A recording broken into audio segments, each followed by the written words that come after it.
5 minutes after boarding her own airline's plush first-class cabin, Nia Carter, the fierce CEO of Horizon Wings, grabs the intercom with a voice shaking from fury, firing the entire crew mid-flight as passengers freeze in disbelief. What began as a quiet audit of her Dallas to Seattle route erupts into a raw public showdown no one expected, least of all the smug attendants who'd sneered at her. This single explosive act will shatter her world and redefine her legacy. What pushed her to snap? Hey folks, drop a comment telling me where you're watching from, and if you stand for justice kicking prejudice to the curb, smash that like button and subscribe for more epic tales like this one. Nia Carter stood at the bustling gate in Dallas-Fort Worth International Airport, her slim frame swallowed by a faded gray hoodie and worn jeans, a far cry from the tailored suits she wore as CEO of Horizon Wings. At 40, she'd clawed her way from a ticket agent scraping by on minimum wage to the helm of a company she'd rescued from the brink of collapse, turning a floundering regional outfit into a powerhouse that now ranked among the top airlines in the nation. Her sharp brown eyes scanned the crowd, her ticket to first class clutched in a hand that trembled not from nerves but from purpose. Today, she wasn't the polished executive whose face graced Forbes covers, or the daughter of Haitian immigrants who'd defied every odds stacked against her. She was just another passenger, her dark skin and coiled hair blending into the sea of travelers. Her identity a secret even from the 10,000 employees she'd molded into a workforce that prided itself on excellence. This was a blind audit, her way of keeping Horizon Wings honest, of rooting out the rot she'd sworn to eliminate when she took the reins 6 years ago. She'd built this airline on a promise of fairness, of service that didn't bend to bias, but today she'd test that promise with her own flesh and blood on the line. The gate loomed ahead, a sleek counter framed by Horizon's navy and gold logo, the words, Dallas to Seattle glowing on a screen above. Passengers shuffled forward, some in crisp business attire, others hauling overstuffed carry-ons, all chattering about meetings or vacations or the Seahawks game they'd catch if the flight landed on time. Nia stepped into the line, her sneakers scuffing the polished floor, her pulse steady despite the weight of what she was about to do. She'd done this before, slipped through her own system unnoticed. But something about today felt heavier, like the air itself carried a warning she couldn't yet name. The line moved fast, a well-oiled machine, until it was her turn. She slid her boarding pass across the counter to the gate agent, a wiry kid in his 20s with a mop of thinning brown hair plastered to his forehead and a smirk that curled his lips like he'd just heard a private joke. His name tag read, Kyle, pinned crookedly to a uniform that looked 2 sizes too big. He snatched the ticket, his pale fingers flicking it up to the scanner, and the beep confirmed it was legit. But instead of handing it back with the standard, "Enjoy your flight," he froze, his hazel eyes narrowing as they darted from the paper to her face. "First class?" he said, his voice a mix of disbelief and something sharper, something that pricked at Nia's skin like a needle. She nodded, keeping her expression blank, her lips pressed into a thin line. "You sure you're in the right line, lady?" he added, louder now, his smirk blooming into a full-on grin that showed too many teeth. Heads turned, a white woman in a blazer clutching a latte glancing over with mild curiosity. A guy in a cowboy hat behind Nia shifting his weight like he was annoyed at the delay. Nia felt the heat crawl up her neck, the old familiar burn of being sized up, of being told she didn't fit the picture someone else had painted in their head. She'd faced it 1,000 times, from the professors who'd assumed she'd flunked out of her MBA program to the board members who'd balked when she'd been named CEO, whispering she was a token pick despite her numbers proving them wrong every quarter since. "Yes," she said, her voice cool and clipped. "I'm sure." Kyle's grin didn't budge.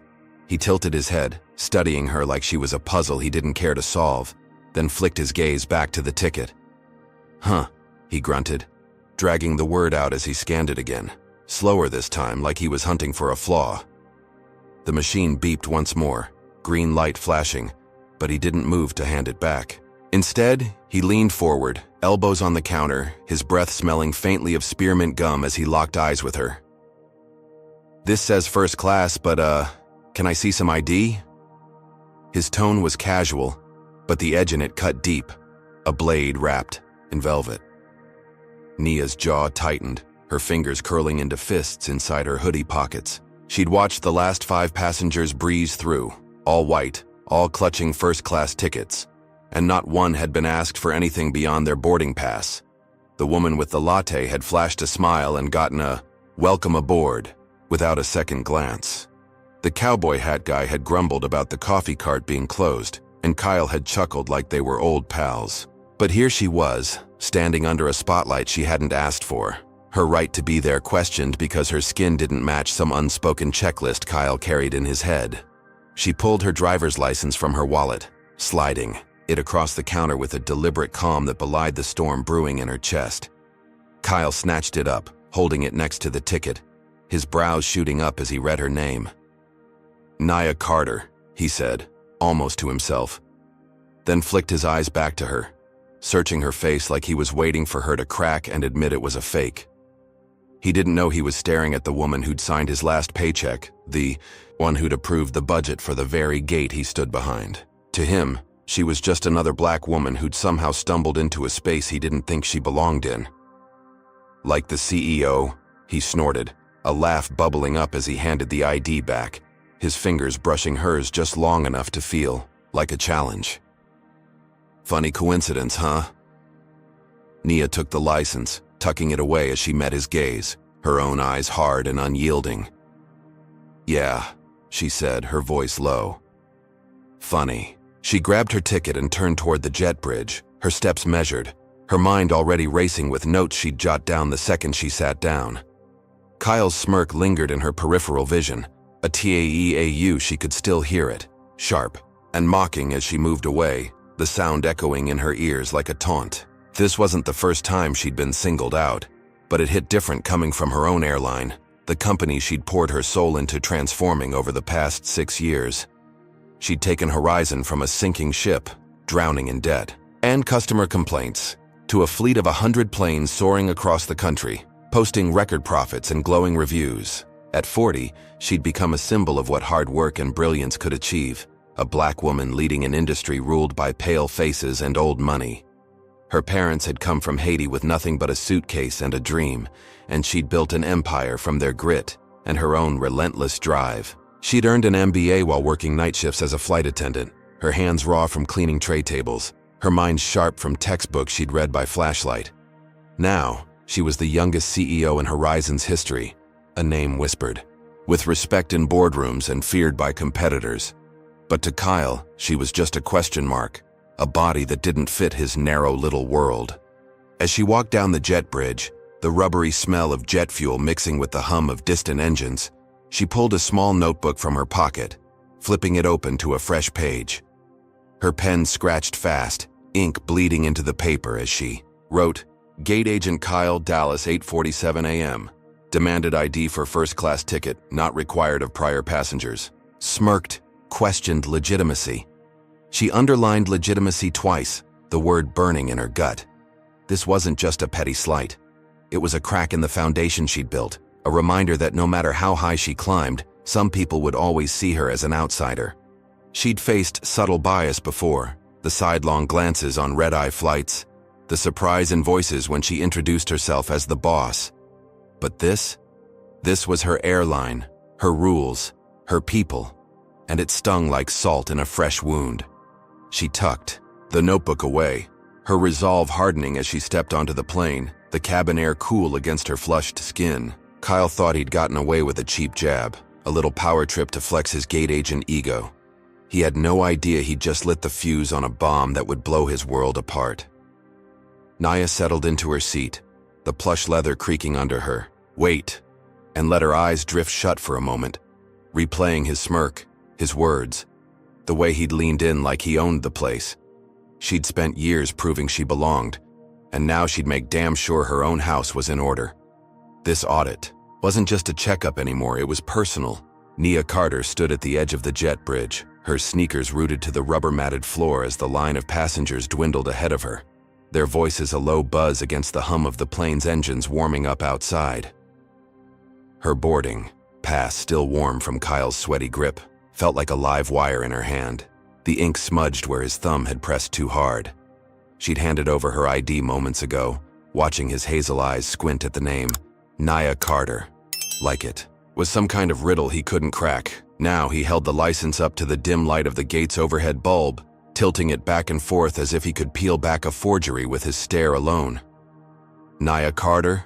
he said again, his voice a slow drawl, thick with skepticism that rolled off his tongue like molasses laced with venom. "Like the CEO?" He snorted, a sharp bark of a laugh that bounced off the counter and landed square in Nia's chest, heavy as a fist. Around them, the gate area pulsed with life, a white woman in a navy blazer sipping her latte with a bored glance, a beefy guy in a Stetson hat tapping his foot behind Nia, his impatience a low growl in his throat. Kyle didn't care who heard. He wanted them to hear, wanted them to join in the little game he'd started. "Yeah, right," he muttered, loud enough for the woman to smirk into her cup, her eyes flicking to Nia's hoodie like it was proof of something unspoken. Nia's pulse kicked up, a steady thrum against her ribs, but she kept her face a mask, her lips locked in a neutral line. She'd played this part before, the calm black woman swallowing the insult, letting it sit like a stone in her gut while the world spun on. "It's me," she said, her tone flat, giving him nothing to grab onto. Kyle's smirk widened, his teeth flashing as he leaned back, crossing his arms over his narrow chest. "Sure it is," he said, his voice dripping with mockery, "and I'm the president of Texas."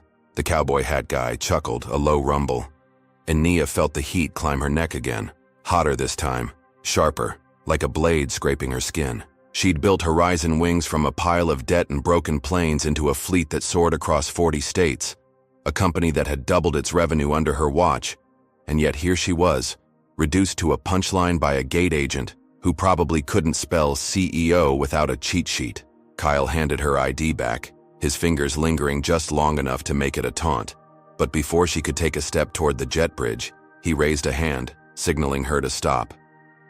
"Hold up," he said, his grin fading into something colder, something that glinted in his eyes like a predator catching scent. "We got a problem here." He tapped the boarding pass against the counter, the sound a staccato beat that matched the tightening in Nia's chest. "This ticket's first class, but I'm thinking there's a glitch or something." He turned, waving over a supervisor, his voice rising with a fake urgency that turned heads. "Linda, need you over here." Nia's gaze shifted as a woman strode up, her heels clicking sharp and fast against the tile. Linda was in her 50s, her ash blonde hair pulled into a tight bun, her face a map of lines etched by years of frowning at passengers who dared to inconvenience her. Her name tag gleamed under the fluorescent lights, supervisor stamped below Linda in bold letters, and her pale blue eyes locked onto Nia with a scrutiny that felt like a physical shove. "What's the issue?" she snapped, her tone clipped, her hands already on her hips like she was ready to fight. Kyle handed her the boarding pass, leaning in close as he stage whispered, "Says first class, but look at her. Doesn't add up." Linda's eyes flicked to Nia, taking in the hoodie, the jeans, the dark skin framed by a halo of natural curls, and her lips thinned into a slash of disapproval. "You sure this is yours?" she asked, holding the ticket up like it was evidence in a crime scene, her voice loud enough to draw a murmur from the stragglers still milling around the gate. Nia's fingers twitched, itching to snatch it back, but she forced them still, her voice steady as steel. "Yes, it's mine. Scan it again if you don't believe me." Linda huffed, a sound that was half laugh, half scoff, and ran the ticket through the scanner herself. The beep came quick, green light flashing, but her frown deepened, like the machine had betrayed her. "Well," she said, dragging the word out, "it checks out, but this doesn't make sense. First class is full of our regulars, and you're not one of them." She paused, her gaze raking over Nia again, lingering on her sneakers like they were a smoking gun. "I'm thinking we need to bump you to economy. There's gotta be a mix-up." Nia's breath caught, a sharp inhale that burned her lungs. Bump her? From her own airline's first-class cabin, the one she'd designed down to the leather seats and the complimentary champagne. She'd spent years proving she belonged at the top, clawing past every doubter who'd sneered at her ambition. And now this woman, this supervisor in her own company, was trying to shove her back down like she was some stowaway sneaking into a world she didn't deserve. "There's no mix-up," Nia said, her voice rising just enough to cut through the hum of the gate. "And I'm not moving. That's my seat, and I'm boarding." Linda's eyes narrowed, a flicker of irritation sparking in them, but the scanner's beep was undeniable, a truth she couldn't argue with. She thrust the boarding pass back at Nia, her fingers tight around the edges like she wanted to tear it in half. "Fine," she snapped. "Go ahead, but don't think this is over." She turned to Kyle, her voice dropping low, but not low enough to miss. "Keep an eye on her. Something's off." Nia took the ticket, her grip steady despite the tremor in her chest, and started down the jet bridge, the cool metal walls closing in around her as the sound of Linda's heels faded behind. Her notebook was out before she'd gone 10 steps, her pen flying across the page as she scribbled, "Supervisor Linda, 8:50 a.m. Tried to reroute me to economy, claimed ticket glitch despite valid scan, told Kyle to watch me." She underlined "watch me" 3 times, the ink digging into the paper, a jagged line of fury. This wasn't just a stumble in her audit anymore. It was a slap, a bold, brazen challenge to everything she'd built. Linda didn't know she'd just crossed the woman who'd signed off on her last promotion, who'd fought tooth and nail to make Horizon a place where no one got judged by the color of their skin or the cut of their clothes. But she'd find out soon enough. Nia's steps quickened, the jet bridge vibrating under her feet as she neared the plane's open door, the faint whiff of jet fuel stinging her nose.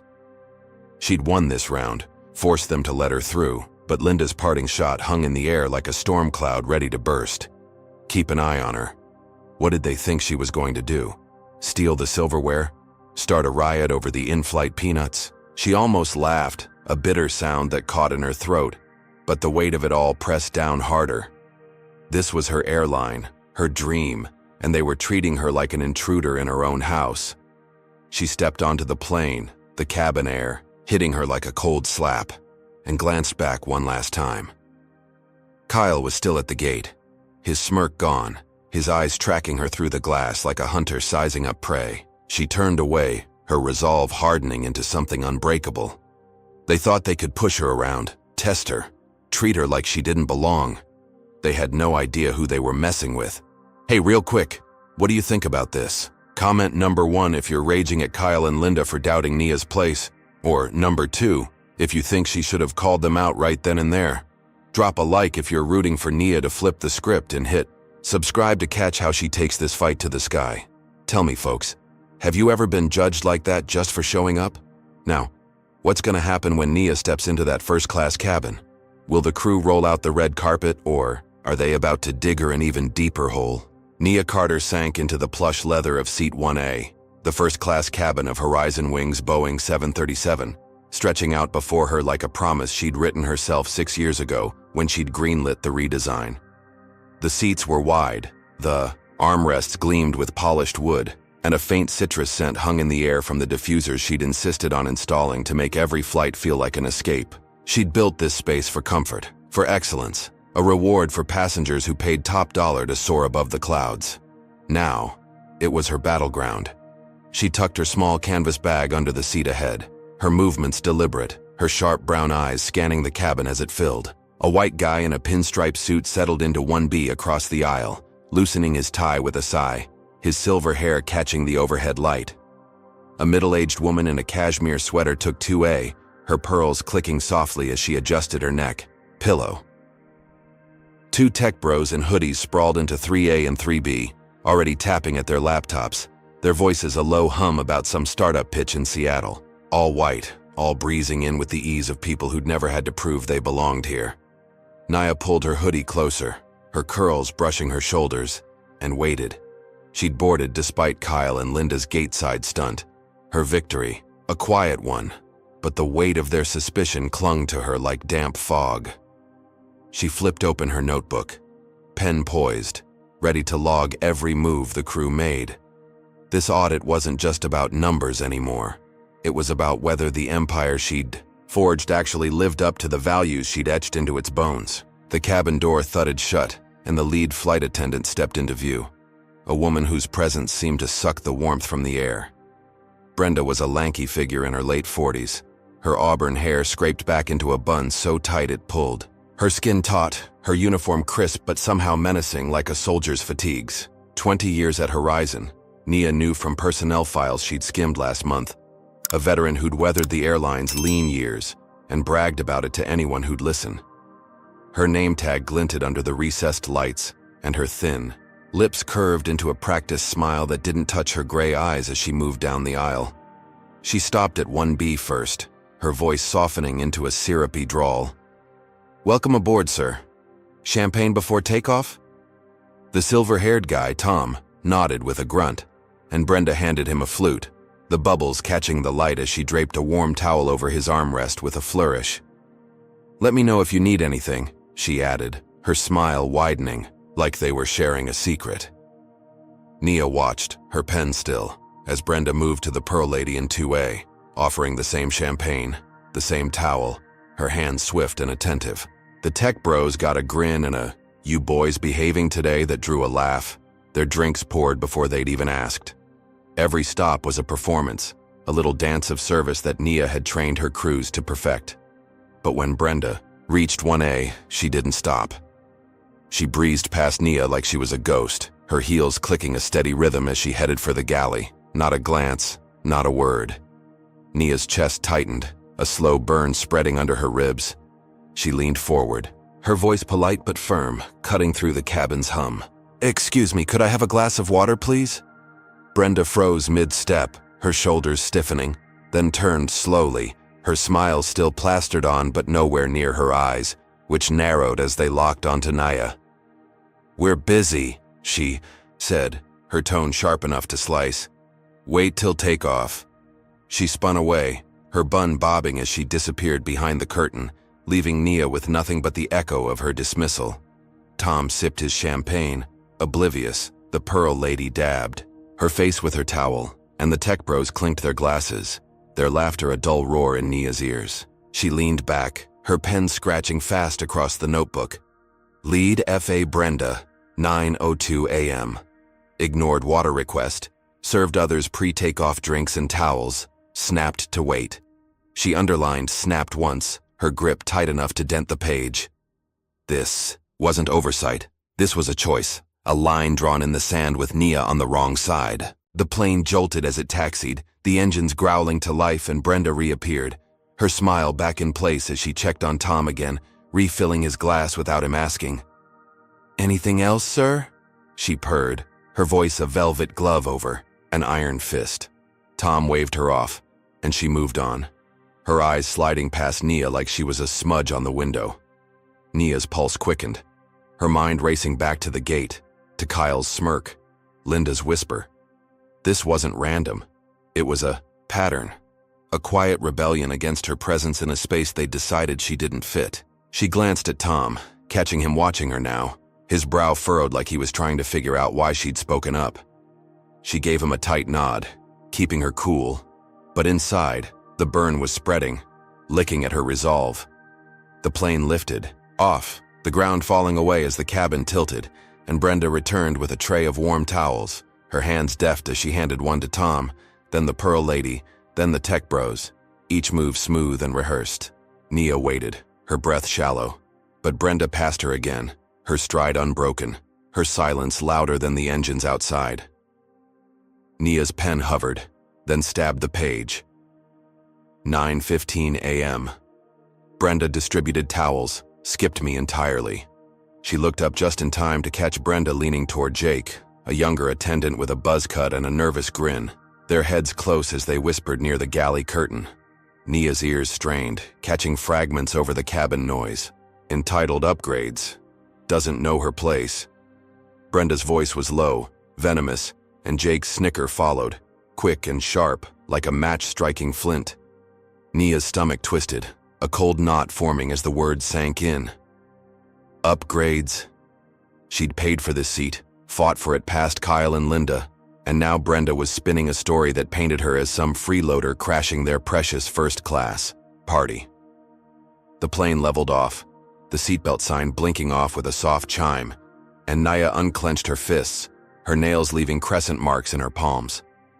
She'd built this airline from nothing, turned it into a machine that flew 100 planes a day, carried millions of passengers a year, and raked in profits that silenced every skeptic who'd called her a diversity hire. She'd sat in boardrooms with men twice her age, their faces sour as she outmaneuvered them. her MBA from UT Austin a shield against their doubts. Her parents had scrubbed floors and driven taxis to get her here, and she'd repaid them with an empire. But to Brenda, she was just a body to ignore, a voice to dismiss, a threat to whatever warped order she clung to. Nia's eyes locked on Brenda's back as she bustled in the galley, her movements brisk, her authority unchallenged by the crew who scurried around her like she was queen of this flying castle.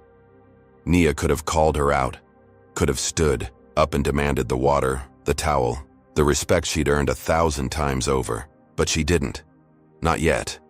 She'd learned long ago that timing was everything, that letting the rope play out could hang the ones holding it. She flipped her notebook shut, tucking it into her hoodie pocket, her mind a storm of plans and payback. Brenda thought she'd won this round, thought she could freeze Nia out and keep her little kingdom intact. She had no clue she'd just stepped into a war she couldn't win. Nia leaned back, the leather cool against her neck, and let her eyes drift to the window, the clouds rolling past like a promise of what was coming. She'd boarded this plane to test her airline, but now it was testing her, and she'd be damned if she let it break her.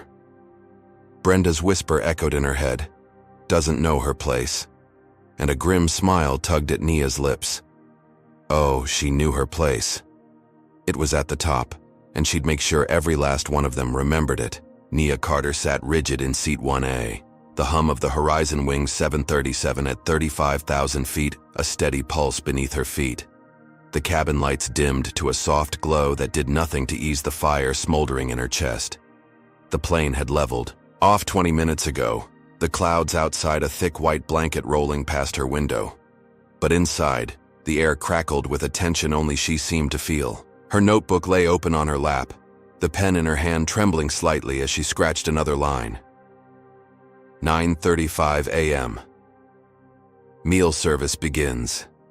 She'd watched Brenda glide through first class like a hawk circling prey, her auburn bun bobbing as she served the cabin with a precision that bordered on mechanical. Tom in 1B got a steaming plate of prime rib, the aroma of seared beef wafting across the aisle, a linen napkin folded neatly beside it.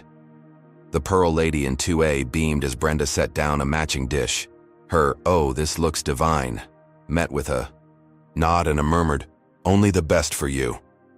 The tech bros in 3A and 3B grinned as their trays landed, prime rib for one, a grilled chicken option for the other, both plated with a chef's flourish Nia had approved in last year's service. Overhaul. Every passenger in first class got the royal treatment, their smiles widening as Brenda checked in, her voice a warm hum of attentiveness. Every passenger except Nia. Brenda reached her row last, her gray eyes flicking over Nia like she was a stain on the upholstery, and dropped a tray onto her table with a thud that rattled the plastic cutlery. No linen napkin, no warm greeting, just a soggy Caesar salad, the lettuce wilted, the dressing pooling in a gray puddle that smelled faintly of vinegar gone bad. Nia's stomach churned, not from hunger, but from the slap of it, the deliberate, downgrade screaming louder than words. "I ordered the prime rib," she said, her voice steady but edged with steel, loud enough to cut through the cabin's low chatter. Brenda paused, one hand on her hip, her lips curling into a smirk that didn't bother hiding its contempt.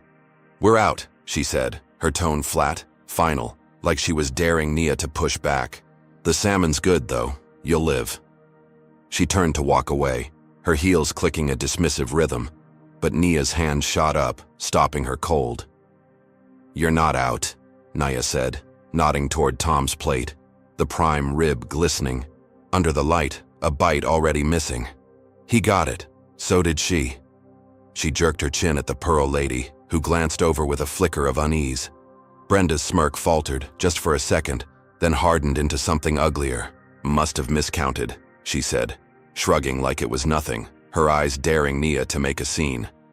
"Salad's what you've got. Take it or leave it." She spun away, her stride brisk as she headed for the galley, leaving Nia staring at the limp greens, her pulse hammering in her ears. The cabin seemed to shrink, the walls pressing in as the insult sank deep, a knife twisting in a wound she'd carried since she was a kid getting side-eye for daring to dream big. She'd built this airline, hand-picked every menu item, signed, off on every training manual, and here was Brenda, treating her like she'd snuck in through a back door. Nia shoved the tray aside, her hands trembling now, not with fear, but with a rage she could taste, bitter and sharp on her tongue. She glanced around, catching Tom's curious stare, the tech bro's muffled chuckles, the Pearl Lady's averted gaze. They saw it, felt it, but none of them moved. None of them cared enough to call it out.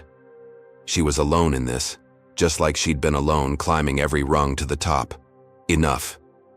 She unbuckled her seatbelt, the click loud in the quiet cabin, and stood, her sneakers silent on the carpet as she marched toward the galley, her hoodie swishing with each determined step.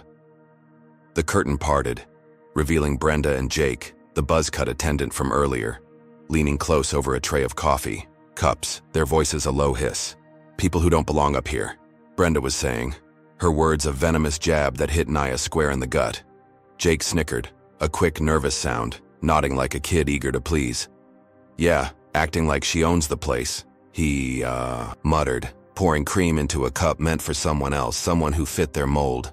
Nia's blood roared, a tidal wave crashing through her veins, and she stepped into the galley, her shadow falling over them like a storm cloud. "I do own the place," she said, her voice a low growl that stopped them dead. Brenda whirled, her face a mask of shock then disbelief, her gray eyes narrowing as she took in Nia's hoodie, her curls, her fury. "Excuse me?" she snapped, crossing her arms like a shield. Nia stepped closer, her breath hot, her words slicing the air. "I'm Nia Carter, your CEO, and you're done treating me like trash on my own damn plane." Jake's jaw dropped, the cream pitcher slipping in his hand, a white splash hitting the counter.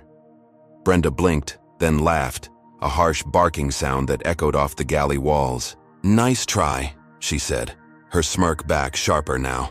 "But I've been here 20 years. I'd know the CEO if I saw her. Sit down before you embarrass yourself." Nia's vision tunneled, the edges blurring as her rage boiled over, a volcano she couldn't hold back. She lunged past Brenda, snatching the intercom from its cradle on the wall, her fingers slamming the button as her voice exploded through the cabin, trembling but unyielding. "This is Nia Carter, CEO of Horizon Wings. Effective immediately. This entire crew is fired for gross misconduct. Captain, divert to Portland. We're landing now." The line went dead, the silence that followed a vacuum sucking the air from the plane. Passengers gasped, heads whipping around, Tom's champagne sloshing as he twisted in his seat. The tech bros froze, laptops forgotten, their mouths open like fish on a hook. Brenda's face drained of color, her smirk gone, her hands balling, into fists as she stared at Nia, disbelief morphing into something darker, something that promised this wasn't over. Jake stumbled back, knocking over a stack of cups, the clatter loud in the stunned galley. Nia stood her ground, chest heaving, the intercom still warm in her hand as the plane's engines shifted, a subtle tilt signaling the captain obeying her order. She'd done it, flipped the script, taken back the power they'd tried to strip from her. The cabin buzzed, whispers rising like static, passengers craning to see her, some nodding, others glaring, but all of them feeling the weight of what she'd just unleashed. She'd built Horizon from a dying dream into a titan, fought off every doubter who'd called her too young, too black, too female to lead, and now she'd torched her own crew mid-flight to prove a point. Her eyes locked on Brenda's, a silent challenge blazing between them, and for a moment she thought she'd won, thought she'd crushed the rot right then and there. The plane banked left, Portland looming closer, and Nia turned back to her seat, her steps steady despite the adrenaline pumping through her veins. She'd fired them, sent a message that echoed from the cockpit to the tail, a line in the sand no one could cross. Her notebook slid back into her pocket, her pen capped, her mind already racing to the landing, the debrief, the next move. She'd faced Kyle's smirk, Linda's gate games, Brenda's freeze-out, and turned it all to ash with one call. 6 years of grit, of proving she belonged, had led to this, a mid-air reckoning that felt like justice. But as she sank into 1A, the leather cool against her flushed skin, Brenda's laugh lingered in her head, that harsh defiant bark that said she didn't believe, didn't bend, didn't break. Nia's victory tasted sharp, sweet, but incomplete, a half-finished fight she couldn't shake. The plane descended, the clouds parting to reveal Portland's gray sprawl below, and Nia braced herself, knowing this was just the start. She'd lit the fuse, but the explosion was still coming. Bigger, uglier, and closer than she could guess. Brenda's glare burned into her back, a promise of retaliation Nia couldn't hear but could feel, a storm brewing in the silence as the wheels touched down. The Horizon Wing 737 jolted as its wheels kissed the tarmac at Portland International Airport, a hard thud that rattled the overhead bins and snapped Nia Carter back into her seat, her hands gripping the armrests of 1A like they were lifelines.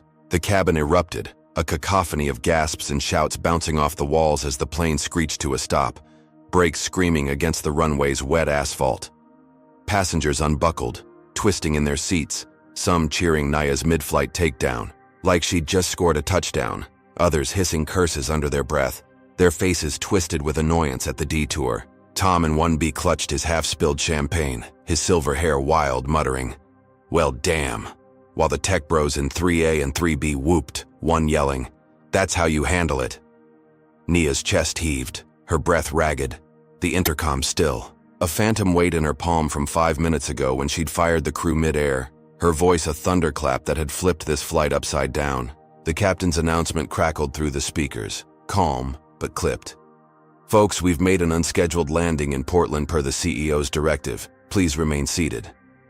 But the galley curtain ripped open, and Brenda stormed out, her auburn bun askew, her gray eyes blazing with a fury that could have melted steel. She didn't head for Nia. She bolted for the cockpit, her heels pounding the carpet, Jake trailing behind her like a scolded puppy, his buzz cut gleaming with sweat. "This is insane," Brenda bellowed, slamming her fist against the cockpit door, the sound a gunshot in the chaos. "Captain, she's lost it. Override this hysterical outburst now." Nia stood, her sneakers silent as she moved into the aisle, her hoodie swishing, her sharp brown eyes locked on Brenda's back. The passengers quieted, a hush falling as they watched, some craning their necks, others pulling out phones, the red dots of cameras blinking like fireflies. The cockpit door creaked open, and Captain Paul emerged, a grizzled man in his 50s with a salt and pepper beard and a face carved from years of flying through storms. His uniform was crisp, his posture steady, but his hazel eyes flickered with uncertainty as they darted from Brenda to Nia. "What's going on here?" he asked, his voice a low rumble, hands on his hips. Brenda spun, jabbing a finger at Nia, her voice rising to a shriek. "This woman claims she's the CEO, fires us mid-flight like some dictator, and you're just gonna let her tank this operation? She's a fraud." Jake nodded furiously, his hands flapping as he chimed in. "Yeah, no way she's Nia Carter. She's gotta be bluffing." Nia stepped closer, her jaw tight, her words slow and deliberate, cutting through their noise like a blade. "Check with HQ, Captain. I'm exactly who I say I am." Paul hesitated, his brow furrowing, then ducked back into the cockpit, the door clicking shut behind him. Brenda smirked, folding her arms, her stance daring Nia to crumble. The cabin held its breath, the air thick with anticipation. The hum of the idling engines a steady heartbeat beneath it all. Nia stood tall, her curls framing a face that radiated defiance, her mind racing back to the galley, to Brenda's sneer, to the salad tray dropped like a slap. She'd built this airline from a bankrupt shell, turned it into a juggernaut with her own hands, and now her own crew was calling her a liar on her own plane. Paul re-emerged, his face grim, holding a radio that crackled with static. "HQ confirms," he said, his voice heavy. "She's Nia Carter, CEO. Orders stand." Brenda's smirk vanished, her face paling to a sickly white, her fists clenching, as the words sank in. Jake stammered, but, before his voice died, his shoulders slumping. The captain nodded at Nia, a flicker of respect in his eyes, then turned to Brenda. "You're off the plane. Now." Passengers erupted, again some clapping, others shouting, "About time!" as airport security boarded, two burly guys in black vests weaving through the aisle. Brenda didn't go quietly. She spun on Nia, her voice a venomous hiss, spitting words like bullets. "You'll regret this, whoever you are. You think you can humiliate me and walk away? I've got 20 years and you're nothing. Security grabbed her arms, dragging her toward the exit, her heels scraping the floor as she thrashed, yelling, "This isn't over, Carter!" Jake followed, head down, muttering apologies to no one. The rest of the galley crew shuffling behind, their faces a mix of shame and shock. Nia watched them go, her pulse steadying, the chaos settling into a strange calm as the cabin door slammed shut behind them. She'd won, ripped the rod out mid-flight, sent a message that echoed from Dallas to Portland. The passengers settled, some nodding at her with wary admiration, others glaring like she'd ruined their day. She sank back into 1A, pulling out, her phone to brief her ground team, her fingers flying over the screen as she typed, "Flight diverted, crew terminated for misconduct, audit exposed systemic bias, debrief ASAP." She hit send, leaning back, the leather cool against her neck, her mind already mapping the fallout. She'd turned a routine check into a public reckoning, proved she wouldn't bend, not even for her own people. The plane taxied to a gate, the jet bridge locking into place with a thud, and Nia stood, ready to face the storm she'd unleashed. She'd fired them, taken control, thought she'd crushed the rebellion in one bold move. But as she grabbed her bag, her phone buzzed, a text from an unknown number lighting up the screen in stark white letters. "This isn't over, Carter." Her breath caught, a chill racing down her spine as she stared at the words, the sender hidden, the threat raw and real.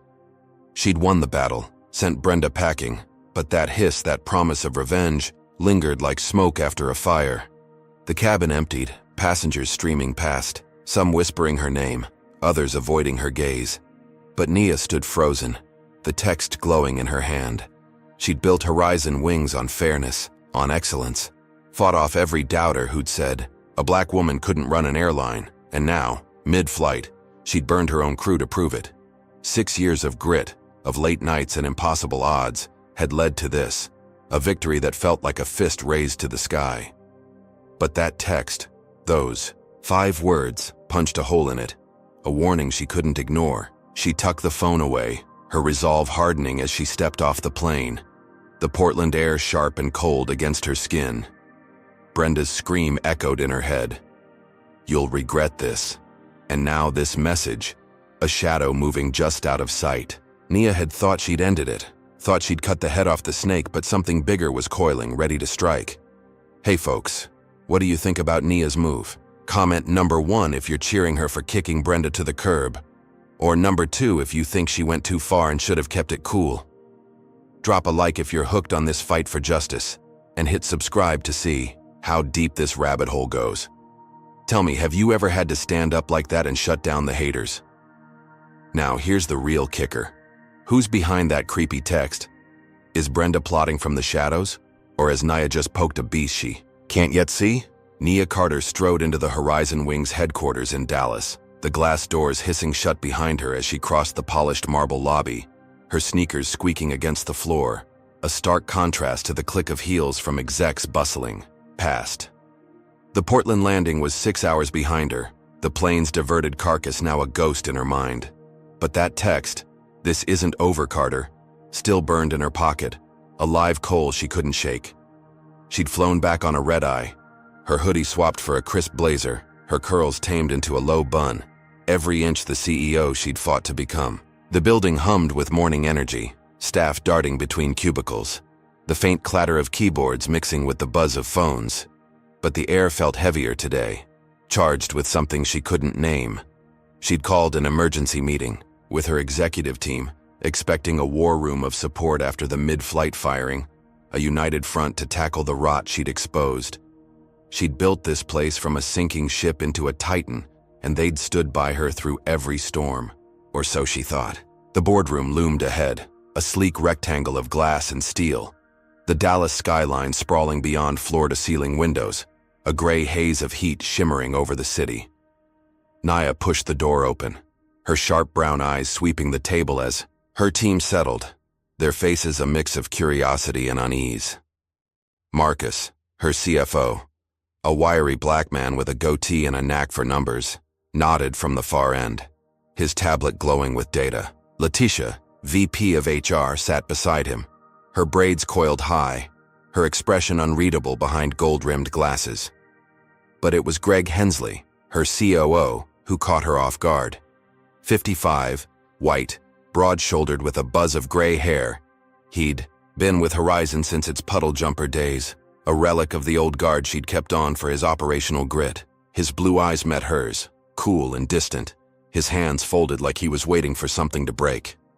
Nia dropped her bag on the table, standing at the head, her voice steady as she launched in. Flight 182, Dallas to Seattle, diverted to Portland. I fired the crew mid-air for blatant misconduct. Audit showed systemic bias. Gate agent questioned my ticket. Supervisor tried to bump me. Lead attendant froze me out. We've got a problem, and it's not just one flight. She tapped her phone, projecting her notes onto the screen behind her. Kyle's smirk, Linda's gate stunt, Brenda's galley jab scrolling in black and white. Marcus leaned forward, frowning. That's ugly. We've got metrics showing service gaps by race, but this is next level. Letitia nodded, scribbling on her pad. Training's failing us somewhere. But Greg shifted, his chair creaking as he leaned back, his voice a slow drawl that cut the room's hum. Nia, you sure you didn't overreact? Firing a crew mid-flights, a hell of a statement. Morale's gonna tank and the stock's already jittery. Nia's jaw tightened, her fingers curling against the table's edge. Overreact? They treated me like I didn't belong on my own plane, Greg. That's not a one-off, it's a culture leak.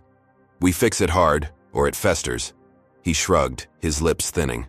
Sure, it's bad, but you've got 10,000 employees. You can't torch morale over a few bad apples. Investors won't like the optics. CEO losing it mid-air? That's a headline we don't need. Nia's pulse spiked, a hot flush climbing her neck. She'd expected pushback, but not this. Not from Greg, who'd seen her turn Horizon around, who'd toasted her at last year's gala when profits hit record highs. Optics? She said, her voice low, dangerous. The optic I care about is passengers getting equal treatment. You want to talk numbers? I've got 6 years of them proving I don't lose it. Greg's eyes flickered, a glint of something hard beneath the calm, but he held her gaze unyielding. Just saying there's a cost. You're the boss, but this could bite us. The room stilled, Marcus and Letitia exchanging glances, the tension a live wire snapping between them. Nia ended the meeting, her orders sharp. Audit every crew, suspend Kyle and Linda pending review, draft a company statement. She thought she'd rallied them, thought she'd held the line. But as she left for her office, the walls seemed to close in, Greg's words a splinter she couldn't dig out. Hours later, her phone lit up with a news alert. Horizon Wings, CEO fires crew in mid-air tantrum. Her stomach dropped, the headline a gut punch, the article spinning her audit into a meltdown, quoting anonymous sources saying she'd snapped under pressure. She scrolled X, her screen flooding with bile. Diversity hire gone rogue, can't handle the big chair, typical entitlement. The racist trolls piling on like vultures on a corpse. She slammed the phone down, her breath ragged, her mind racing to Brenda's parting scream. That text, the pieces clicking too fast to grasp. This wasn't just blowback, it was a hit. She called PR, demanding a counterstatement, but the damage was spreading, stock dipping 3 points by noon. She pushed forward, suspending Kyle and Linda via email, their files flagged for termination, her pen slashing through their names like a blade. She thought she'd stemmed the bleed, thought she'd regained control. But that night, alone in her office, the lights of Dallas glittering beyond her window, she caught a flicker on her security feed. Greg, in a dimly lit parking lot, shaking, hands with Brenda, her auburn hair unmistakable under a street lamp, their heads bent close, plotting. Nia's breath caught, a cold sweat beating on her brow as she zoomed in, their lips moving. No audio, but the intent clear as day. Greg, her right hand, the man she'd trusted to run ops, was in bed with the enemy she'd just axed. She dug deeper, pulling call logs from IT, her fingers flying over her laptop, and found it. Greg's burner phone pinging Brenda's number hours after the landing, then a call to a tabloid tip line. He'd leaked it, spun it, turned her stand into a scandal. Worse, A video hit X at midnight, grainy footage of Nia shoving Brenda in the galley. The attendant's face bruised, her scream overdubbed, doctored, obvious to Nia, but viral. By morning, racking up 1 million views. The hashtag Horizon Meltdown trending. She'd built this company from nothing. A black woman who'd outsmarted every suit who'd sneered at her. Her MBA a war trophy. Her 6-year reign a testament to grit. She'd faced bias before. The whispers at conferences. The shock when she walked into boardrooms. But this was her own house turning on her. Her own team sharpening the knife. Greg's betrayal cut deeper than Brenda's sneer. A wound she hadn't seen coming. She'd fired the crew, held the line, thought she'd won. But now the war was inside, the walls she'd built crumbling under her feet. She leaned back, the leather chair creaking, her eyes on the skyline as the city blurred through a haze of exhaustion and rage. The stock ticker on her screen blinked red, down 5 points now, the trolls howling louder, the video spreading like wildfire. She'd exposed the rot, but Greg had turned it into a weapon, and Brenda was his trigger. That text, "This isn't over, Carter," flashed in her mind, not just Brenda's voice now, but Greg's, a chorus of revenge she'd underestimated. She'd climbed too high, shone too bright, and they wanted her down, broken, erased. Nia stood, her blazer rustling as she paced, her mind a storm of plans. Call forensic techs, trace the video, confront Greg before he dug deeper. She'd beaten, worse odds, turned a dying airline into a giant, and she'd be damned if she let them bury her now. The meeting replayed, Greg's cool stare, his warning about morale, a mask for the blade he'd already sharpened. She'd thought she'd cut the snake's head off in Portland, but it had grown 2 more and they were striking from within. Her phone buzzed again, another alert, the stock sliding, the trolls relentless. But she silenced it, her resolve hardening into iron. This wasn't just about a flight anymore. It was about her empire, her legacy, and she'd fight tooth and nail to keep it. Nia Carter stood at the podium in Horizon Wings' Dallas HQ press room, the glare of camera lights searing her skin, her blazer crisp despite the exhaustion carving lines under her sharp brown eyes.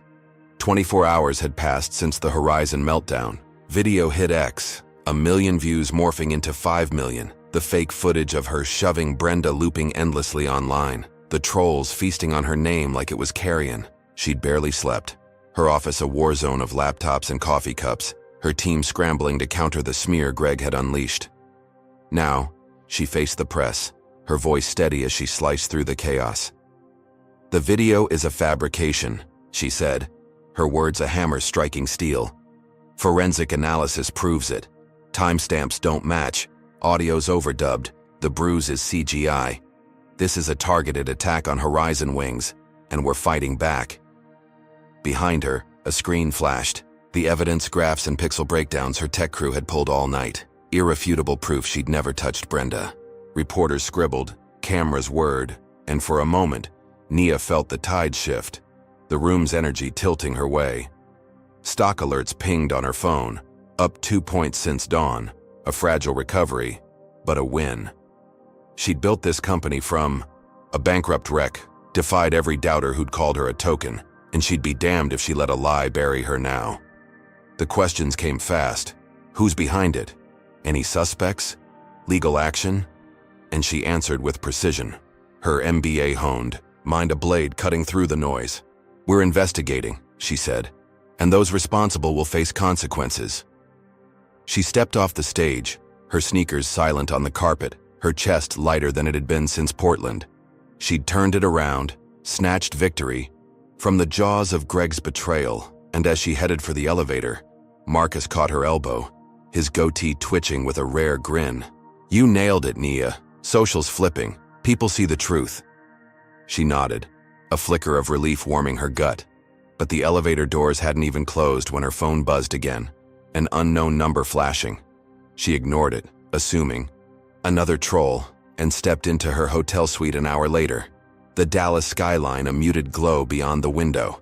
She'd checked in here after the red-eye, needing space from HQ's chaos, and now she kicked off her shoes, the carpet soft under, her feet ready to crash. The knock came like a gunshot, loud and sharp, shattering the quiet. She froze mid-step, her pulse kicking up as the door rattled again. Harder. "Portland PD!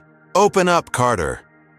The voice was gruff, insistent, and Nia's stomach dropped, a cold wave washing over her as she crossed the room, peering through the peephole. 2 cops stood outside, badges glinting, faces hard.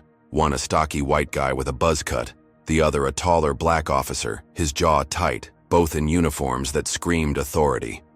She opened the door, her voice calm despite the tremor in her chest.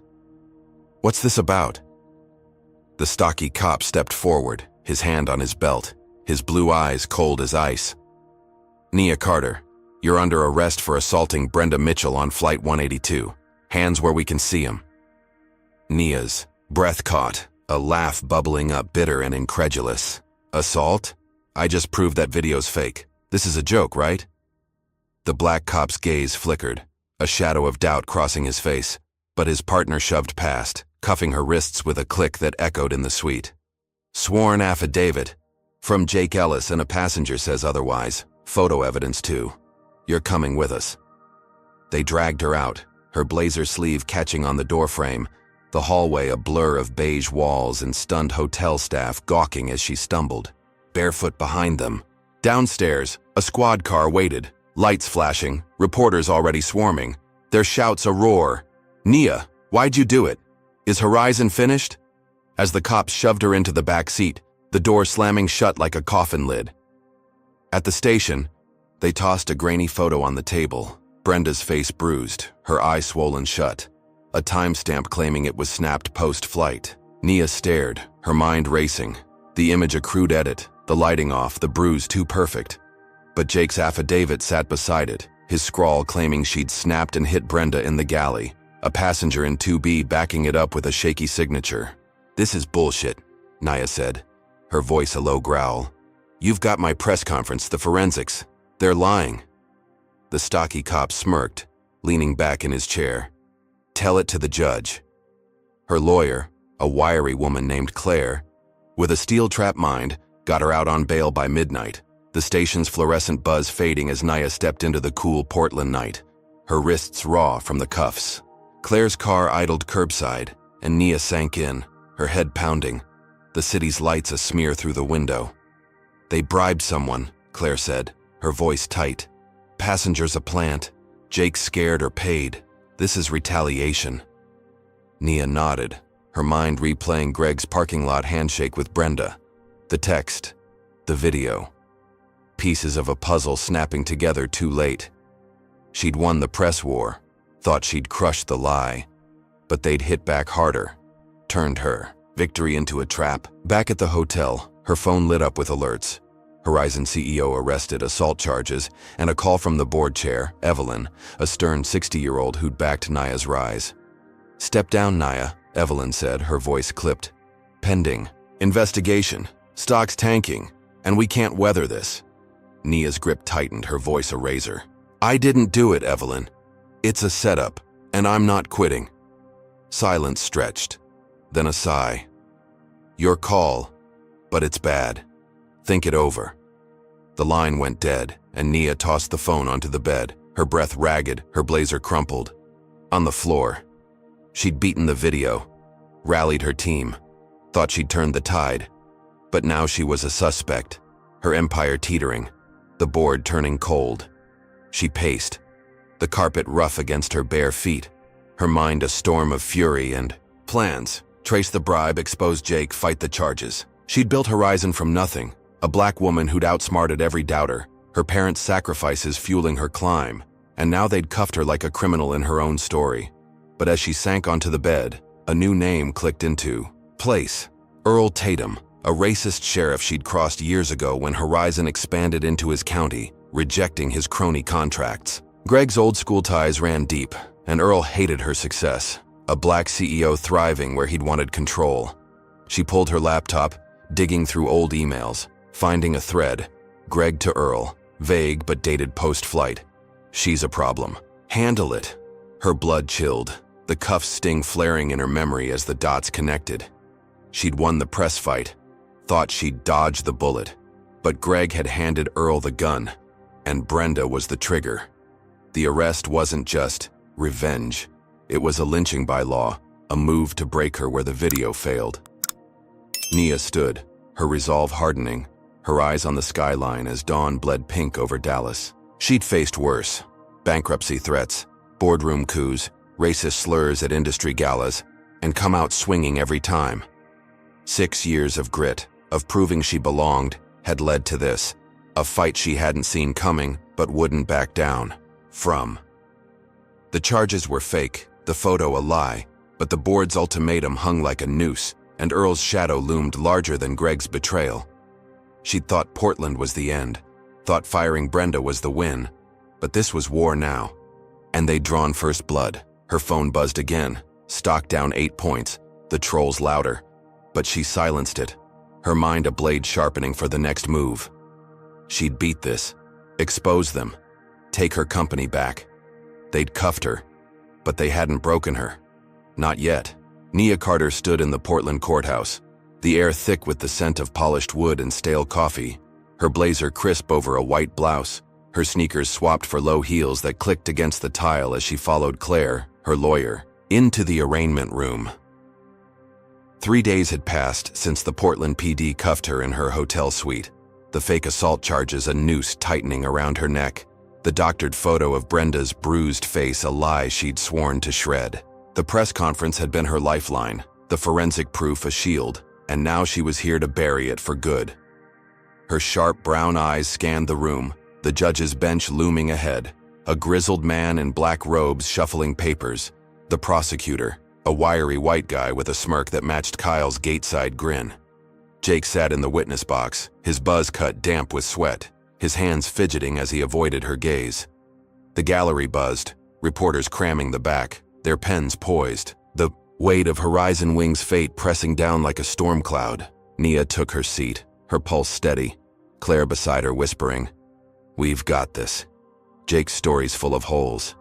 The hearing kicked off, the prosecutor laying out the assault charge with a smug flourish, waving the photo like a flag. Jake's affidavit a flimsy prop. Claire stood, her voice a scalpel tearing into it. "Your Honor, the video's debunked.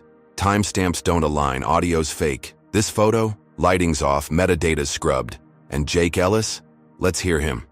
Jake squirmed as Claire grilled him, her questions sharp. "Where'd the bruise come from? Why'd you wait to report? Who paid you?" His answers crumbling, a stuttered mess of, "I saw her hit Brenda," morphing into, "Well, maybe I didn't see clear." The judge's gavel banged, his voice gruff. "Witness dismissed. Charges dropped. Insufficient evidence." Nia exhaled, a rush of air she'd held since the cuffs, her shoulders easing as Claire squeezed her arm, a rare smile breaking through. The gallery erupted, reporters shouting, "Nia, what's next? Horizon safe now?" As she stood, her head high, the weight lifting like a fog burning off. She'd beaten it, turned Greg's frame up to dust, proved the lie in a courtroom packed with eyes. The stock would climb, the trolls would scatter, and she'd walk out free, her empire intact. She stepped into the hall, the courthouse doors swinging open to a blast of Portland's gray drizzle, her heels steady on the wet stone steps, Claire trailing with a nod. "Told you," Claire said. "They had nothing." Nia smiled, faint, but real. The first in days. Her mind already on Dallas, on firing Greg, on rebuilding what they'd tried to break. She'd built Horizon from a bankrupt husk, defied every racist suit who'd sneered at her rise, and now she'd dodged their bullet again. The steps emptied, reporters peeling off, and she thought she'd won, thought she'd crushed it clean. Then the ambush hit. A squad of sheriff's deputies swarmed from the shadows, 6 burly figures in tan uniforms, batons gleaming, led by Earl Tatum himself, a hulking white man with a buzz cut and a scar slashing his cheek, his brown eyes glinting with hate. Nia froze, her breath catching as Earl barked, "Nia Carter, hold it right there." His deputies circled, boots stomping, and before Claire could shout, they grabbed Nia's arms, twisting them back, her blazer ripping at the seam. "Random search," Earl growled, his voice a gravelly taunt. "Got a tip you're carrying." Nia struggled, her heels slipping. "This is illegal. I just cleared court." But Earl smirked. nodding to a deputy who yanked her bag, dumping it on the steps, phone, notebook, keys scattering in the rain. Another patted her down, rough hands shoving her against a pillar, and then he pulled a baggie from her blazer pocket, white powder glinting inside, a triumphant grin splitting his face. "Well, looky here," Earl said, holding it up. "Cocaine. You're under arrest, Carter." Nia's stomach plummeted, her voice a roar. "That's not mine. You planted it." But the cuffs snapped on, colder than before, the metal biting her wrists as deputies dragged her to a van. The courthouse steps a blur of whetstone and shocked gasps from stragglers. Claire lunged, shouting, "This is entrapment! I'll sue!" "Your ass, Tatum." But Earl waved her off, his scar twitching as he leaned close to Nia, his breath sour with tobacco. "Big shot CEO don't mean squat here, girl. Should have stayed in your lane." They shoved her into the van. The door, slamming, and peeled out, Portland's gray street smearing past the tinted window. The rural jail was 40 miles out, a squat brick box ringed by barbed wire, the air inside stale with sweat and bleach. Earl hauled her to a cell, his deputies snickering as he tossed her in, the bars clanging shut. "Fancy lady like you," he sneered. "Gonna love it here." He leaned against the bars, his voice a low hiss. "Thought you'd strut out of my county scot-free? I run this show and you're done." Nia stood, her blazer torn, her wrists raw, her eyes blazing as she met his stare. "You're a coward, Earl. This won't stick." He laughed, a guttural sound, and walked off, his boots echoing down, the hall leaving her in the dim cell, the fluorescent buzz a drone in her ears. Her team got her out by nightfall, Claire pulling strings, bail posted, but the damage was done. News hit. Horizon CEO arrested again, drug bust, and a federal probe launched. DEA agents raiding Horizon's Portland hub, claiming the cocaine tied to trafficking. Nia sat in Claire's car, her breath fogging the window, the rural dark pressing in as they sped back to the city. "Greg's behind this," Claire said, her knuckles white on the wheel. "And Earl's his muscle. That tip? Too perfect." Nia nodded, her mind replaying Earl's smirk, Greg's parking lot deal, the text. "This isn't over, Carter." Now a chorus with Earl's voice added, a racist sheriff she'd humiliated years ago by cutting his cronies from Horizon's contracts. She'd won in court, thought she'd dodged the bullet, but they'd reloaded with a bigger gun, turned her triumph into a frame-up that hit harder than the assault lie. The feds were circling, her board texting ultimatums, the stock plunging, 10 points in hours. She'd built Horizon from nothing, a black woman who'd outsmarted every doubter, her parents' grit in her veins, and now they'd dragged her to a cell, planted drugs to break her where the law couldn't. Nia's resolve hardened, her torn blazer a badge as she stared into the night.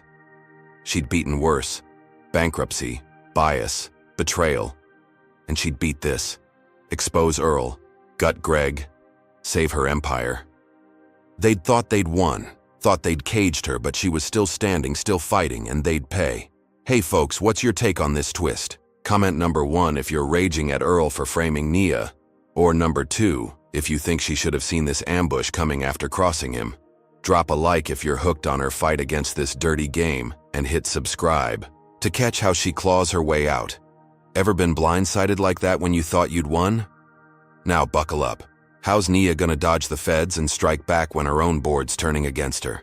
Nia Carter stormed into Horizon Wing's Dallas headquarters, the glass doors slamming shut behind her with a hiss that echoed through the marble lobby, her torn blazer hanging off her shoulders like a battle flag, her sharp brown eyes blazing with a fury that could have scorched the walls. 3 days had passed since Earl Tatum's deputies dragged her from the Portland courthouse steps, the planted cocaine baggie a grenade that blew open a federal probe, DEA agents swarming her Portland hub, grounding planes with safety violation, warrants tied to the frame-up. She'd bailed out of that rural cell, Claire's legal wizardry her lifeline, but the damage was a tidal wave, stock down 15 points, headlines screaming Horizon CEO and drug scandal, her board texting ultimatums, like vultures circling a corpse. She'd built this empire from a bankrupt husk, a black woman who'd outsmarted every doubter, and now they were tearing it apart, piece by piece.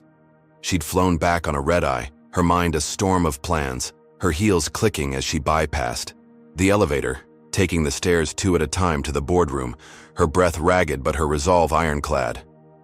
The room loomed ahead, glass walls framing a table where her execs waited, their faces a gallery of tension. Marcus scribbling numbers, Letitia adjusting her glasses, Evelyn, the board chair, staring out at the Dallas skyline with a frown. Greg Hensley sat at the far end, his broad shoulders squared, his blue eyes cool as ice. The traitor who'd shaken Brenda's hand in that parking lot, who'd fed Earl the ammo to bury her. Nia burst in, her voice a whip cracking the silence. "Greg, you're done. I've got your calls to Brenda, your tip to the tabloids, your email to Earl Tatum. You framed me, sabotaged me, and I'm firing you right now." She slapped a folder on the table, printouts spilling, burner phone logs, security stills. The email. "She's a problem. Handle it." The room froze, Marcus's pen halting, Letitia's jaw dropping, Evelyn turning slow, her gray eyes narrowing. Greg smirked, leaning back, his chair creaking as he folded his arms. "You've got nothing, Nia. Paranoia doesn't prove squat." But Nia stepped closer, her finger jabbing the air, her words a blade. "It traced it, Greg. You're cooked. Board vote now, he's out or I walk." Evelyn cleared her throat, her voice clipped. "We've seen the evidence. All in favor?" Hands shot up. Marcus, Letitia, 3 others. Greg's smirk faltered, his face reddening as Evelyn nodded. "You're terminated, Hensley. Security's waiting." He stood, chair scraping, his glare a promise of venom as he stormed out, the door banging shut behind him. Nia exhaled, her chest loosening, the room rallying as Marcus grinned. "About damn time." And Letitia added, "He's been poisoned too long." She'd done it, cut the snake's head off, turned the tide in one bold strike. The board backed her, Evelyn pledging support. "We're with you, Nia. Fix this." She called a press conference, her voice steady on the mic. "Greg Hensley's out for orchestrating a smear campaign. Horizon's clean and we're fighting back." Stock surged, up 10 points by noon, employees flooding her inbox with cheers. "We've got your back, boss." The trolls quieting as X shifted. Nia fights back trending. She sank into her office chair, the Dallas skyline a golden haze beyond the window. Her torn blazer draped over the back, her pulse steadying. She'd won, snatched her company from Greg's jaws, thought she'd crushed the rebellion clean. 6 years of grit, of proving she belonged, had led to this. A victory that felt like a fist raised to the sky, her empire hers again. But the counterstrike came fast, a sledgehammer she didn't see swinging. Her phone buzzed, an alert from Marcus. FAA grounding all Horizon planes, effective now. Safety violations tied to drug probe. Nia's stomach plummeted, her screen flashing news. Horizon fleet grounded, millions lost daily. She bolted to ops, the control room a chaos of blinking screens and shouting staff, flights canceling. Nationwide, Chicago, LA, Miami. Red X's multiplying like bloodstains. Marcus met her, his goatee twitching. "It's a setup, Nia. Feds say the cocaine's linked to trafficking, but the warrants, signed by a judge in Earl's pocket." She dug in, calling Claire, pulling logs. But the truth hit harder. Victor Lang, CEO of Apex Air, Horizon's rival, had bribed regulators, his name buried in emails Claire unearthed from Greg's burner. Victor, a slick white exec with a private jet and a vendetta, had watched Horizon eat his market share for years, and now he'd struck, turning her win into ash. Planes sat idle, costs soaring, her empire bleeding out, and then her phone rang. Jamal, her younger brother, his voice a panicked rasp from Austin. "Nia, they took me! Guys in masks said resign or I'm dead!" The line cut, a photo pinging through.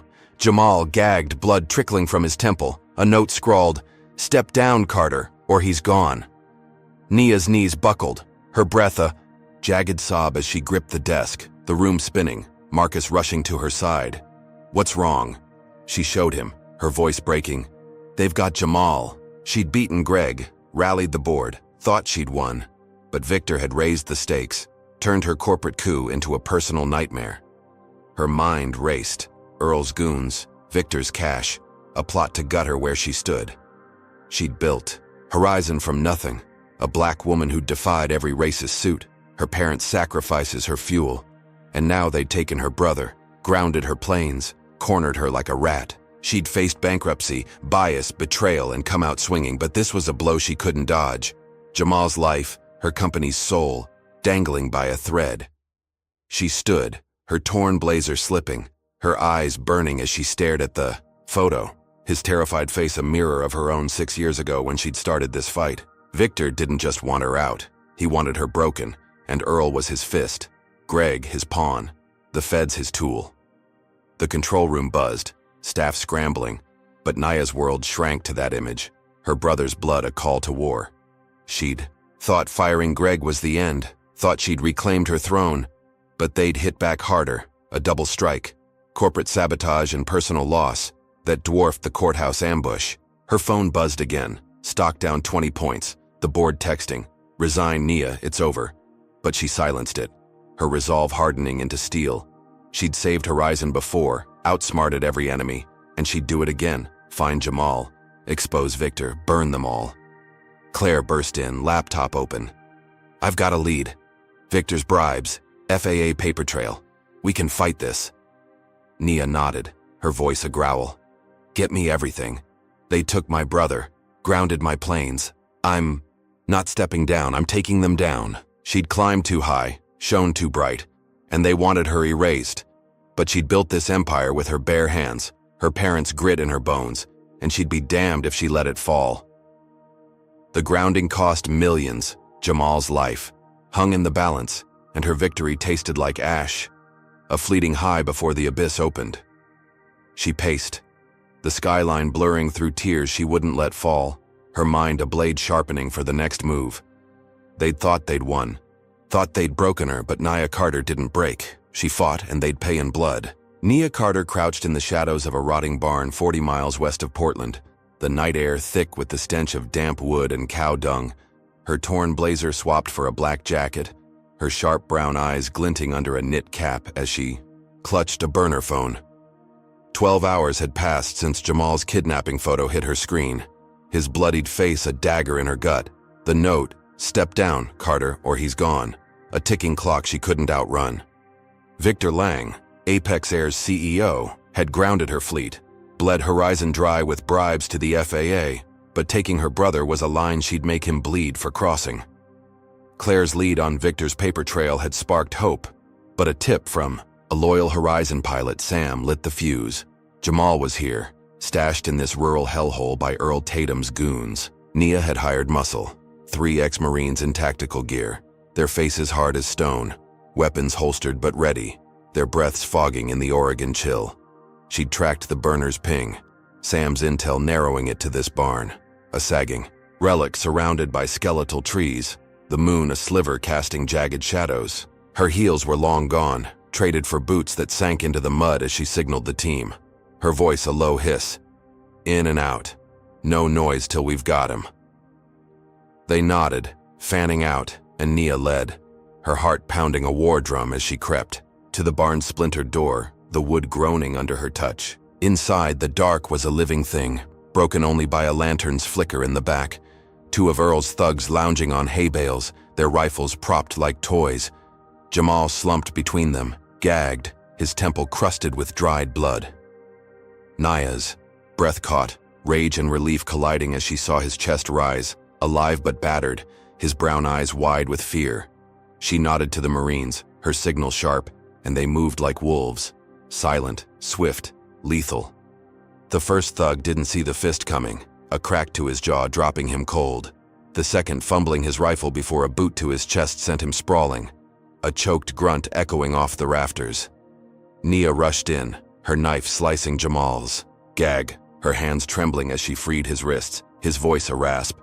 "Nia, you came." She pulled him close, his blood smearing her jacket, her tears hot as she whispered, "Always." The Marines secured the thugs, zip ties snapping tight, and Nia stood, Jamal leaning on her, his legs shaky but holding. She'd done it. Snatched him from Victor's claws, turned Earl's trap into triumph, her brother's heartbeat a lifeline against her shoulder. The barn door creaked as they slipped out, the night swallowing them, the Marines flanking, her mind racing. Get to Portland. Expose Victor, end this war. She'd built Horizon from nothing, defied every racist suit, and now she defied them again.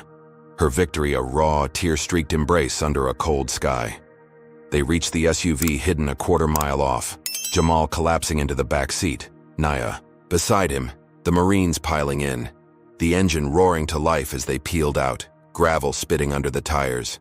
She thought she'd won, thought she'd turned the tide, her brother safe, her fight renewed. Then the news broke, a buzz on her burner, Apex Air buys Horizon planes at fire sale, and her world shattered. She yanked the phone, her voice a snarl. What the hell? Claire's text followed, frantic. Board Mole sold the grounded fleet to Victor. FAA deal. We're gutted. Nia's breath stopped, her eyes darting to Jamal, his face pale, then back to the screen. The headline, a gut punch, Horizon wings crippled, Apex snags fleet for pennies. Victor hadn't just taken Jamal. He'd played her, distracted her with a rescue while he sank his teeth into her empire. The grounded planes, her lifeblood, sold off by a traitor inside. Her mind raced. Evelyn, Marcus. But the betrayal's sting was a blade twisting deeper, her victory ash in her mouth. The SUV jolted as headlights flared behind, a truck roaring up, Earl's scarred face grinning through the windshield, his deputies spilling out with guns drawn, a Molotov cocktail arcing through the air. It smashed against the barn, flames exploding, a beacon lighting their escape as bullets pinged the SUV's tail, the Marines returning fire, glass shattering. Nia shoved Jamal down, her scream raw. Drive! The driver floored it, tires screaming, Earl's laugh a howl in the dark as he vanished into the blaze, bloodied but alive, his ambush a parting shot. They hit Portland by dawn, Jamal safe in a safe house, but Nia's phone buzzed again. Dallas mansion torched, arson confirmed. She pulled the feed, her home a skeleton of charred beams, Earl's signature scrawled in the ashes, a message Claire relayed. He said, "Payback's a bitch." Nia sank against the wall, her jacket smeared with Jamal's blood, her empire gutted, her home gone, the rescue a fleeting high before the abyss swallowed her whole. She'd beaten Greg, cleared the charges, thought saving Jamal was the win. But Victor had checkmated her, his mole selling her planes, Earl torching her life, the dual blows dwarfing every fight before. Her mind spun, 6 years building Horizon, defying every doubter, a black woman who'd outsmarted the old guard, and now she was homeless. Her fleet slashed, her brother trembling beside her. The safe house was a drab box, peeling paint and a single bulb, Jamal's breath shallow as he gripped her hand. "I'm sorry, Nia." She shook her head, her voice a rasp. "Not your fault." But the fault was hers. She trusted the board, underestimated Victor, let Earl slip away. The grounding cost millions, the fire took her roots, and the mole's knife cut deepest. A betrayal she hadn't seen coming. She'd faced bankruptcy, bias, arrests, and come out swinging. Her parents grit her armor. But this was a war on every front, corporate, personal, primal, and she'd lost more in one night than in 6 years. Claire burst in, laptop open. Victor's gloating on X. "Horizon's done. But I've got names, Nia. Board's leaking." Nia stood, her jacket slipping, her eyes burning as she stared at Jamal, then the screen, the fire's glow a memory searing her mind. She'd saved him, held him, thought she'd turned it around, but Victor had gutted her empire while Earl burned her past, and the mole's shadow loomed, a ghost she couldn't name. Her resolve hardened, her voice a growl. "Find the mole. Get me Victor's dirt. They think I'm down, I'm not." She'd climbed too high, shone too bright, and they wanted her broken. But Nia Carter didn't break. She fought, and they'd pay. The planes were gone, her home ash, Jamal's blood on her hands. But she'd built this from nothing once, and she'd do it again, brick by bloody brick. The safe house walls closed in, the bulb flickering, and Nia paced, her mind a blade sharpening, for the next strike. They'd thought they'd won, thought they'd crushed her, but she was still standing, still breathing, and the war wasn't over. Nia Carter crouched in a Portland safe house, the peeling walls a cage around her, her black jacket smeared with Jamal's blood, her sharp brown eyes hollowed by exhaustion, as she stared at the burner phone trembling in her hand. 2 days had passed since the barn rescue, since Victor Lang's mole sold Horizon's grounded fleet to Apex Air, since Earl Tatum torched her Dallas mansion, leaving her homeless, her empire gutted, her brother safe but broken beside her. The feds had labeled her a fugitive, Earl's fake shootout report pinning her as the aggressor, a warrant out after his goons fired on her SUV. She'd gone underground, Claire's network hiding her in this drab box, a single bulb flickering. Overhead, Jamal's shallow breaths a lifeline in the silence. Her planes were gone, her home ash, her board fractured. But she wasn't done. 6 years of grit, of building Horizon from nothing. A black woman defying every racist suit. Fueled her now. Claire had a lead, Victor's emails hacked by a whistleblower, proof of his FAA bribes, his orders to ground her fleet, his deal with the mole. Nia seized it, her voice a rasp as she told Claire, "Get me a press link, I'm ending this." She'd lost everything, but she'd take Victor down with her, burn his empire to match her own. The whistleblower, a jittery Apex IT guy named Ryan, met her in a dingy basement, his laptop glowing with files. Victor to regulators. Push the violations, kill Horizon. Victor to Earl, make her bleed. Nia's fingers flew, uploading it all to a secure drive, her mind a blade sharpening as Ryan stammered, "He'll kill me for this." She gripped his shoulder, her eyes fierce. He won't get the chance. Claire set the press conference, a live stream from a borrowed studio, Nia in a borrowed suit, her curls wild, her voice steady as she faced the camera, the world watching. "Victor Lang bribed the FAA to ground Horizon Wings," she said, her words a thunderclap. "He framed me, kidnapped my brother, burned my home. Here's the proof." The screen flared. Emails, bank records, timestamps, irrefutable, a noose around Victor's neck. X exploded. Victor exposed trending, stocks flipping, Horizon up 5, Apex down 10, as regulators scrambled, the FAA reversing the grounding within hours, planes rolling back to the tarmac. Nia stood tall, her breath ragged, the studio's hum of victory roar as Claire whispered, "You did it." Victor's arrest came mid-flight, his private jet forced down in Denver, cuffs snapping on his wrists as cameras caught his snarl. "She's lying." Nia watched the feed, her chest loosening, Jamal beside her, his hand squeezing hers. "You got him, sis." She'd beaten the bastard, turned his coup to dust, reclaimed her planes, thought she'd won the war. Back at Horizon HQ in Dallas, the board welcomed her, Evelyn's stern face softening. "You're still CEO, Nia. We're behind you." Employees cheered, a sea of fists raised, her empire limping but alive, the stock climbing, the feds dropping the warrant as Claire's evidence cleared her name. She sank into her chair, the skyline a golden promise beyond the glass, her torn jacket draped like a trophy. She'd built this from nothing, defied every doubter, and now she defied Victor, Earl, Greg, the system itself, a black woman standing when they'd wanted her broken. 6 years of grit had led to this, a throne reclaimed, a fight won, a legacy intact. But the counterstrike came like a freight train, shattering the calm as she savored it. Her phone buzzed, a news alert, Horizon HQ under attack, and she bolted to the window, the night erupting in orange as Molotov cocktails arced from the street, glass exploding inward, flames licking the lobby below. A mob roared, 50 strong, Earl Tatum at the helm, his scarred face twisted in a grin, a bullhorn in hand, his voice a bellow. "You'll never belong here, Carter. Burn it down." Nia's breath stopped, her office trembling as smoke billowed, staff screaming, security scrambling. She grabbed Jamal, shoving him toward the stairwell. "Go!" But the fire spread fast, walls cracking, the heat a wall slamming her back. She'd beaten Victor, cleared her name, thought she'd turned the tide, but Earl was the wild card, his hate a Molotov in human form, striking when she'd let her guard down. The mob chanted, "Outsider, fraud." Bottles shattering, the blaze swallowing desks, files, dreams. Her empire's heart torched as she'd torched his pride years ago. She rallied her team, barking orders, "Barricade the doors, get out the back." Her voice cut through the chaos, staff piling chairs, desks, anything against the entrance, the fire alarms shrieking, sprinklers spitting useless streams.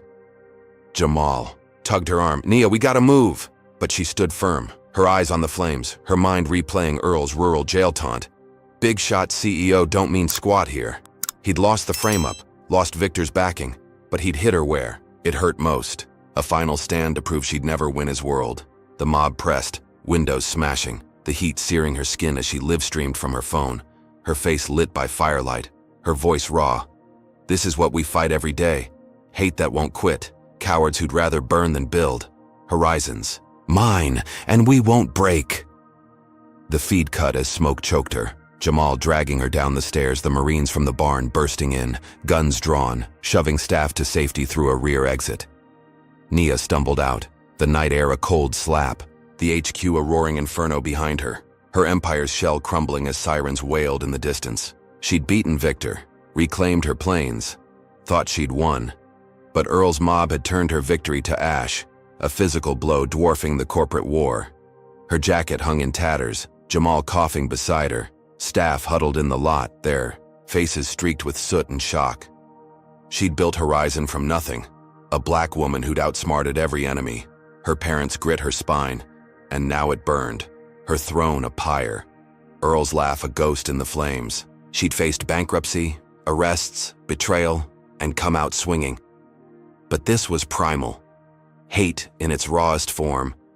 A mob tearing down what she'd bled to raise. Claire ran up, her laptop singed.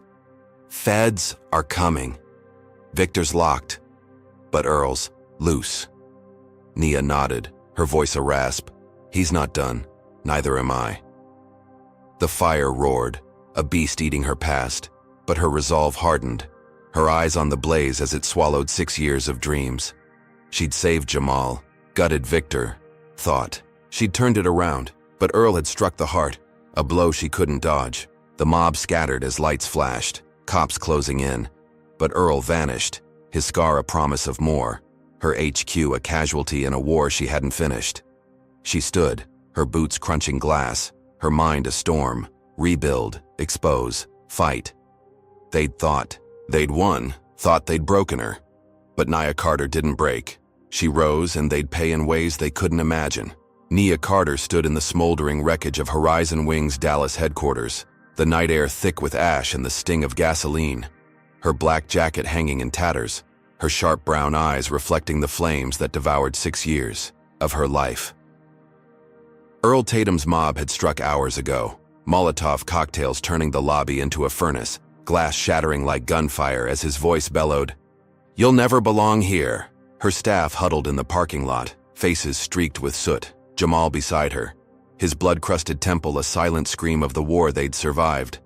The fire roared, a beast eating her empire's heart, sprinklers hissing uselessly as sirens wailed closer, red and blue lights cutting the dark. She'd beaten Victor Lang, exposed his bribes, watched him cuffed mid-flight, reclaimed her planes, thought she'd turned the tide. But Earl's hate had torched it all, a final blow she couldn't dodge. Her boots crunched glass, her breath a rasp as she rallied her team, her voice raw. "Barricade what's left. We hold this ground." Staff scrambled, piling charred desks and twisted metal against the shattered doors. The Marines from the barn rescue forming a line, their guns steady as the mob lingered at the street's edge, Earl's scarred face a ghost in the smoke. She grabbed her phone, live streaming to the world, her face lit by firelight, her curls wild. This is what we fight every day, hate that burns us down when we rise. Horizon's mine, and we won't break. The feed cut as smoke choked her, Jamal yanking her back. "Nia, we can't stay." But she stood firm, her eyes on the blaze, her mind a storm of defiance. She'd built this from nothing, a black woman who'd defied every racist suit. Her parents grit her spine, and she'd be damned if Earl's fire ended her. The mob surged, bottles arcing, but sirens screamed louder, cop cars roaring in, scattering them like rats. Shots rang out, a sharp crack splitting the night, and Earl staggered, his bullhorn clattering as he fell, blood blooming on his chest, his brown eyes wide with shock. A deputy, a black officer, young, his face a mask of fury, lowered his gun, his voice a growl. "Enough of your shit, Tatum." Nia froze, her breath catching as Earl hit the pavement, his scar stark against paling skin, his mob dissolving into the dark. The flames roared on, but the threat died with him, a sudden silence blanketing the chaos as cops swarmed, fire trucks rolling up, hoses blasting. She'd won, survived the siege, Earl's hate snuffed out by one of his own, a twist she hadn't seen coming. Her chest heaved, relief flooding her, Jamal gripping her arm. "It's over, Nia." She nodded, her voice a whisper. "Yeah." But the victory tasted bitter, the HQ a skeleton, her empire limping. She'd beaten Victor, outlasted Earl, thought she'd turned it around, held her ground against the fire. But the real blow was, still coiled, waiting to strike. Jamal sank beside her, his breath shallow, his eyes darting, and she turned, her hand on his shoulder. "You're safe now." He flinched, his voice breaking. "Nia, I need to tell you something." Her gut twisted, a chill racing up her spine as he pulled away, his face crumpling, tears cutting through the soot. "I sold the planes," he said, his words a bomb exploding in her skull. "Victor had me, faked a murder charge, said he'd pin it on me. I was the mole." Nia's breath stopped, her world tilting, the fire's roar fading to a dull hum. As Jamal's confession sank in, a blade deeper than Earl's Molotovs, sharper than Victor's bribes. Her brother, her blood, the kid she'd raised after their parents died, who'd cried in her arms in that barn, had gutted her empire while she fought to save him. She staggered back, her boots slipping on ash, her voice a rasp. "You... what?" Jamal sobbed, his hands clawing his hair. He had evidence, fake but enough. Said he'd lock me up forever if I didn't. I gave him the board codes, let Apex buy the fleet. I didn't know he'd take me too. Nia's mind reeled, the pieces slamming together. Victor's precision, the sail's speed, Jamal's panic call, a trap within a trap. She'd rescued him, held him, thought she'd won. But he'd been the knife in her back, the mole Claire couldn't find, the betrayal that dwarfed Greg's leaks, Earl's fire, every blow before. Her empire burned, her planes lost, her home, ash, and now her brother, her heart, was the architect of half the ruin. She sank to her knees, the pavement cold, her jacket slipping as Jamal reached for her. "Nia, I'm sorry." She pulled back, her eyes burning, her voice a shattered whisper. "You sold me out. For what?" He had no answer, his sobs a keening wail as cops closed in, their shouts a distant hum, the fire's heat a fading sting against her skin. She'd built Horizon from nothing, defied every doubter, a black woman who'd climbed over bias and hate, her parents' sacrifices her fuel, and now it lay in ruins, her brother's hand on the torch. She'd beaten Victor, outlasted Earl, thought she'd held the line, but this broke her where they couldn't, a wound too deep to cauterize. Minutes stretched, the night blurring, and then she stood, her legs trembling, her eyes locking. On Jamal's, his face a mirror of her own 6 years ago, scared, lost, fighting. She'd faced worse, rebuilt from less, and as the flames died, the cops circling, she grabbed his hand, her voice steady. "I forgive you, but we're done here." She turned to Evelyn, emerging from the crowd, her stern face softened. "Take it," Nia said. "I'm out. Give it to Rosa. She's earned it." Rosa, the Latina VP who'd fought beside her, stepped up, her eyes wide. "Nia, you sure?" Nia nodded, her throat tight. "Yeah, I'm done running this. It's yours." She walked away, Jamal trailing, the HQ a smoldering grave behind her, her resignation a thunderclap no one saw coming. She'd beaten the system, exposed Victor, survived Earl, but Jamal's betrayal flipped the script, a sacrifice she couldn't carry. The stock would climb, Rosa would rebuild, but Nia was finished, her empire a price paid for a bigger war. She'd built Horizon from nothing, a black woman who defied the world, and now she'd walk away, her parents' grit still in her bones, her fight shifting, to the streets, to the roots, to dismantle the hate that burned her down. Claire ran up breathless. "Nia, you can't quit." But Nia shook her head, her voice a growl. I'm not quitting. I'm starting over. The skyline glowed, a promise beyond the ash, and she moved into the night, Jamal beside her, his hand in hers, a broken bond she'd mend elsewhere. She'd faced bankruptcy, arrests, mobs, and come out swinging. But this twist, her brother's knife, her resignation, redefined her, a reversal that shook the earth. Horizon would rise under Rosa, but Nia's war was bigger now. A vow to tear down the Earls, the victors, the systems brick by brick from the ground up. Her jacket fell, her boots steady, her eyes on the horizon, not the airline, but the fight ahead, a legacy forged in fire she'd wield alone. They'd won, thought they'd broken her, but Nia Carter didn't break. She rose and the world would feel it. Nia Carter's journey in this gripping tale unveils raw truths about resilience, betrayal, and the cost of fighting systemic injustice. The first lesson is unyielding determination.